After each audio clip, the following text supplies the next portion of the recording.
Why should you choose a commerce professional course over a traditional degree? So you just completed your 12th grade and you're wondering what to do with so many choices available.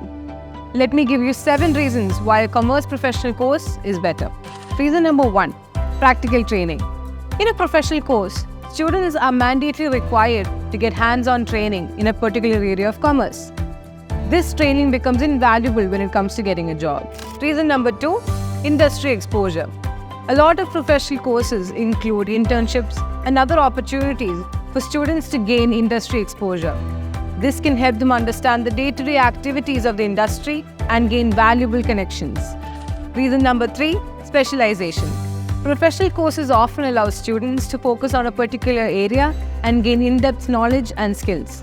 This will make them more attractive to their employers and thereby increasing their earning potential. So these were 3 of the 7 reasons mentioned before. So stay tuned for part 2.